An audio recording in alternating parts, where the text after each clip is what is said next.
અરવલ્લી જિલ્લાના Shamlaji bus station ખાતે રાષ્ટ્રીય માર્ગ સલામતી અભિયાન અંતર્ગત નુક્કડ નાટકનું આયોજન કરવામાં આવ્યું। માર્ગ અકસ્માતો નિવારવા અને ટ્રાફિક નિયમો અંગે જાગૃતિ લાવવાના હેતુથી આ કાર્યક્રમ યોજાયો હતો અને આ પ્રસંગે શામળાજી પીઆઈ SS માલ ઉપસ્થિત રહ્યા હતા। તેમણે શામળાજી બસ સ્ટેશનમાં યોજાયેલા નુક્કડ નાટકનું આયોજન નેશનલ હાઈવે વિભાગ ઉદયપુરના ખાંડી ઓબરી ટોલ પ્લાઝાના પ્રોજેક્ટ અધિકારી વિરેન્દ્ર સયોરાનની આગેવાની હેઠળ તેમની ટીમ દ્વારા કરવામાં આવ્યું હતું ને ટીમે લોકોને માર્ગ સલામતી માટે સક્રિયતા દાખવવા અને સરકારે બનાવેલા સડક વહન નિયમોનું પાલન કરવા જણાવ્યું હતું। હાઈવે પર ટ્રાફિક જાગૃતિના અભાવે વધતા જતા માર્ગ અકસ્માતોને કારણે અનેક નિર્દોષ લોકો જીવ ગુમાવી રહ્યા છે અને આવા અકસ્માતોને ટાળવા અને ટ્રાફિક નિયમોની ચોક્કસ જાણકારી પૂરી પાડવા માટે આ પ્રકારના જાગૃતિ અભિયાન ચલાવવામાં આવી રહ્યા છે।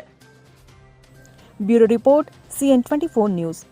હવે જુઓ દેશ દુનિયાની તમામ ખબરો તમારી આંગળીના ટેરવે। ઉઠાવો મોબાઈલ અને Google Play Store પરથી ડાઉનલોડ કરો અમારી CN24 ન્યૂઝ મોબાઈલ એપ।